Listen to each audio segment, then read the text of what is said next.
Since taking the gavel in January, the Committee on Oversight and Accountability has accelerated its investigation of the Biden family's domestic and international business practices that we began last Congress. I want to be clear. This committee is investigating President Biden and his family's shady business deals that capitalize on Joe Biden's public office and risked our country's national security. This committee has a duty to ask questions and pursue the facts, no matter where they take us. Through the committee's investigation, we intend to provide transparency to the American people and reach legislative solutions. In only 4 months since obtaining subpoena authority, we have made astonishing progress. Today, we'll talk about that progress. First, we want to discuss information the committee has learned since our last press conference in November. New information investigators have uncovered regarding the transfer of money from foreign entities to the Biden family. Many of the wire payments occurred while Joe Biden was vice president and leading the United States efforts in these countries. First instance, while Vice President Biden was lecturing Romania on anti-corruption policies, in reality he was a walking billboard for his son and family to collect money. Hunter Biden and his associates capitalized on a lucrative financial relationship with a Romanian national who was under investigation for and later convicted of corruption in Romania. The Bidens received over $1 million for the deal, and 16 of the 17 payments to their associates' account that funneled the Bidens' money occurred while Joe Biden was vice president. In fact, the money stops flowing from the Romanian national soon after Joe Biden leaves the vice presidency. This is a pattern of influence peddling. This appears separate from any payment Hunter received from his work connecting this individual to a U.S. law firm. We'll also provide further information regarding the Bidens' relationship with China. This includes 2 individuals the committee is particularly concerned about. One of them, Xi Jinping, had close ties to the highest levels of the Chinese Communist Party and operated a multi-billion-dollar energy company with access to large sums of money. We'll discuss how the Bidens received millions of dollars from this individual through the use of shell companies and wire transfers. In March, the committee released its first bank records memorandum that showed a Biden associate, Rob Walker, used his company to funnel money from the Chinese to various Biden family members. Democrats dismissed the evidence, even though it was based on bank records directly from the bank. The Democrats on the Oversight Committee received the same records as the Republicans, and they were able to verify the information. Democrats said all the bank records showed were Papa John's and Starbucks receipts. They deliberately chose to misconstrue and deny what was clearly in front of them. Hunter Biden's representatives claimed the money was, quote, good faith seed funds, but could not explain why those funds had to go through an intermediary in what appears to be an attempt to hide the transfers from the Chinese. They also couldn't explain why the Bidens received over $1 million in 16 different wire transfers over a period of 3 months to at least 5 different banks. The president, when confronted with this information, said it wasn't true. Instead of being honest with the American people, President Biden has claimed since the 2020 election that his family has not received money from China. That was a lie in 2020, and he continues to lie to the American people now. The Bidens have received millions of dollars from China. It is inconceivable that the president did not know it. The White House refuses to correct the president's statements, showing the president is now using the federal government to run interference for his families and his own role in these schemes. Now I want to say a few remarks about the developments last week. A week ago, I sent a subpoena to the FBI for a form that a whistleblower has alleged is in the FBI's possession. We hope the FBI will be transparent and forthcoming and provide the Oversight Committee with the 1023 form we have subpoenaed. If they do, the committee will assess the form it has subpoenaed from the FBI, and has been my practice. We will report to you only facts when they are verified and indisputable. So when we talk about the Biden family and associates, I think it's important for the American people to understand what we mean when we're talking about these associates. What are we really getting at? First, they use them as vehicles to move money directly into Biden family accounts. Why is that? It's because they were looking to obfuscate and hide where the money was coming from. For example, the Bidens used their associate Rob Walker to bring in millions of dollars from China and Romania. Walker's limited liability company, Robinson Walker LLC, paid Hunter, James, Hallie, and others in the Biden network more than $2 million after foreign money hit his account. 1/3 to the Bidens. That was the pattern. For example, on March 1st, 2017, only 2 months after Joe Biden left office, Robinson Walker received a $3 million wire from State Energy HK Limited, a Chinese entity. The next day, 1/3 of that money, $1,065,000, went to the bank account in Abu Dhabi of the company EEIG, which was controlled by James Gilliatt, another Biden associate. Over the next 3 months, Robinson Walker LLC sent 16 incremental payments to over 5 different Biden accounts totaling $1,065,692. This included payments to James Biden, who received 5 wires and over $50,000, who did no discernible work to earn that money. 1/3 to Gilliard, 1/3 to the Bidens. What was State Energy HK Limited? That is a second class of Biden associates, the people from whom the Bidens conducted business. State Energy HK Limited was a company controlled by Yi Jianming. Yi was a Chinese billionaire who was reportedly the former Deputy Secretary Counsel for an international outreach arm for the People's Liberation Army. It's called the China Association for International Friendly Contact. According to a U.S. agency, that organization is a platform for deploying undercover intelligence gatherers. Chairman Yi started an energy company called CEFC, China.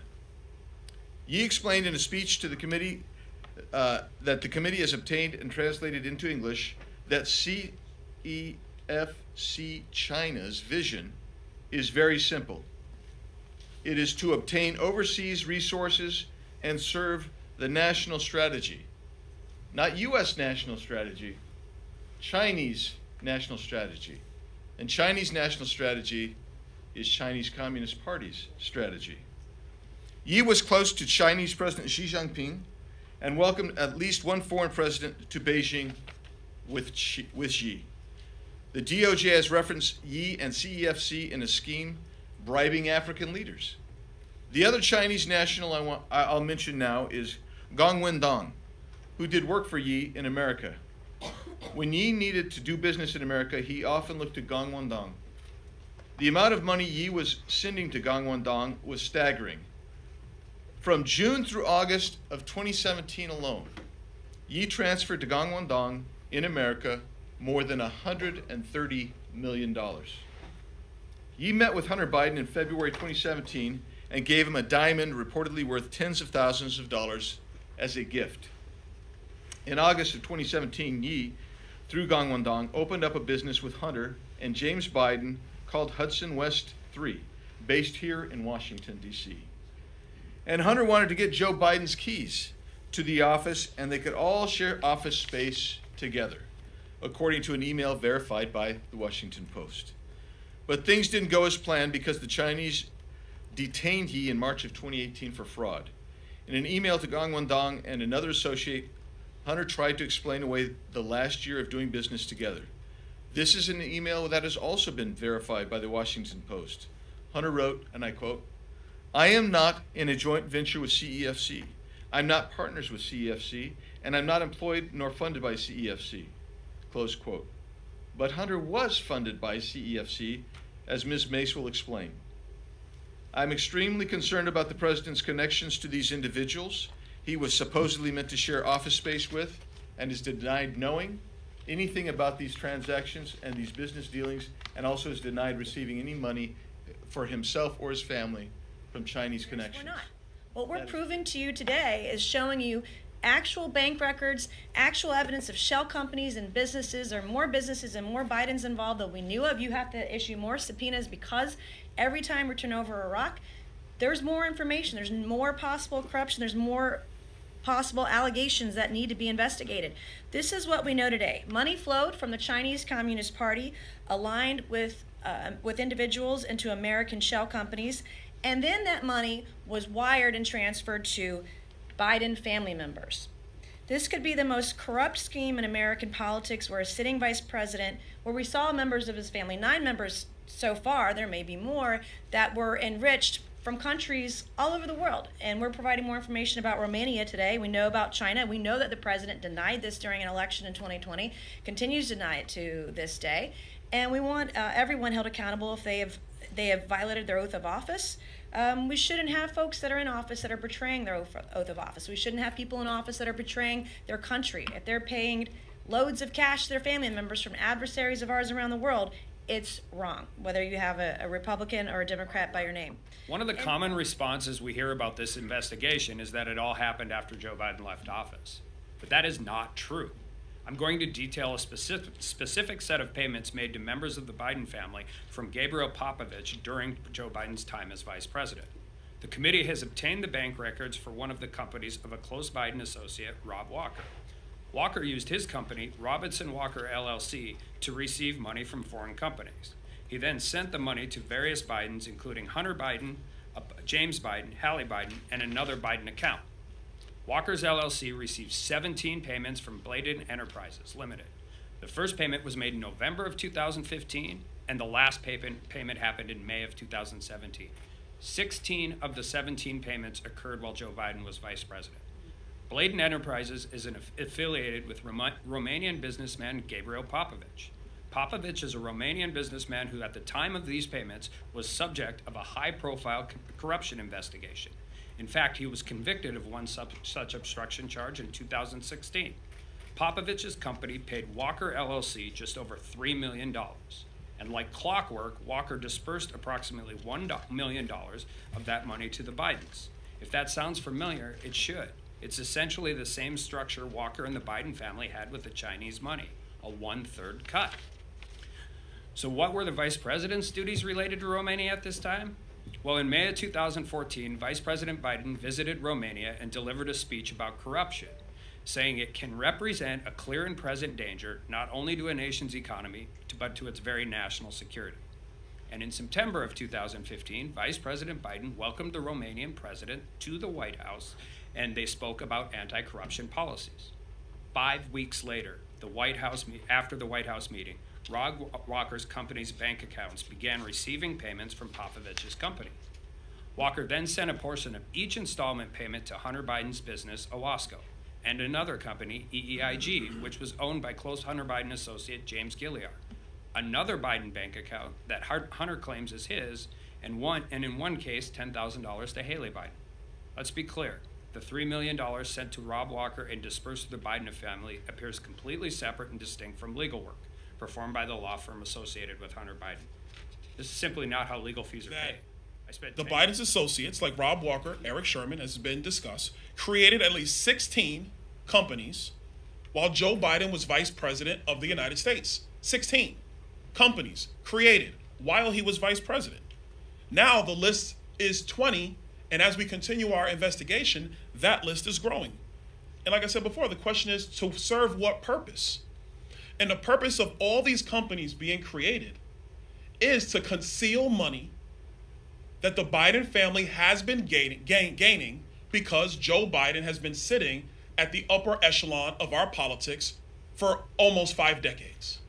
That is the entire purpose here. Here's an example of what I mean.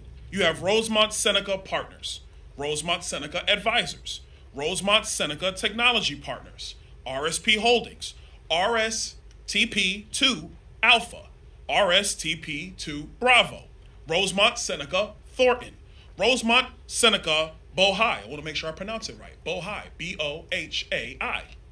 And the list goes on and on. Cycling through this many companies serves no legitimate purpose. And as somebody who actually worked in banking, I did that long before I came here. Whenever there was like this many companies just laying all over the place, and you see wire transfers and cashier checks over here going to random members of the family for no apparent purpose at the size and velocity at which all of this was being conducted, the only logical conclusion of a financial professional is you are concealing money. Let me restate this. You are concealing money from either the IRS or from credit agencies or from other people in general. That's the only reason you set up a structure. Suspicious activity reports. The key word in that phrase is the word suspicious. There are 170 of those reports, many of them put together by the Treasury Department of our government in the Obama-Biden administration. So 170 of those that the committee has reviewed, thousands of pages of bank records the committee has reviewed, and that has told us that there are now multiple, as Mr. Donalds just said, multiple LLCs receiving money from foreign entities and paying that money out to multiple members of the Biden family. And the fundamental question is the one Byron just raised. For what? What did they do? What was the business? What service did they provide? What value did they add? What did they do to warrant receipt of the money? That is the fundamental question, and no one seems to have an answer to that fundamental question. But Mr. Comer, Chairman Comer, and the team, that's what we're looking into, trying to get. And I would just say this too, why not just come clean?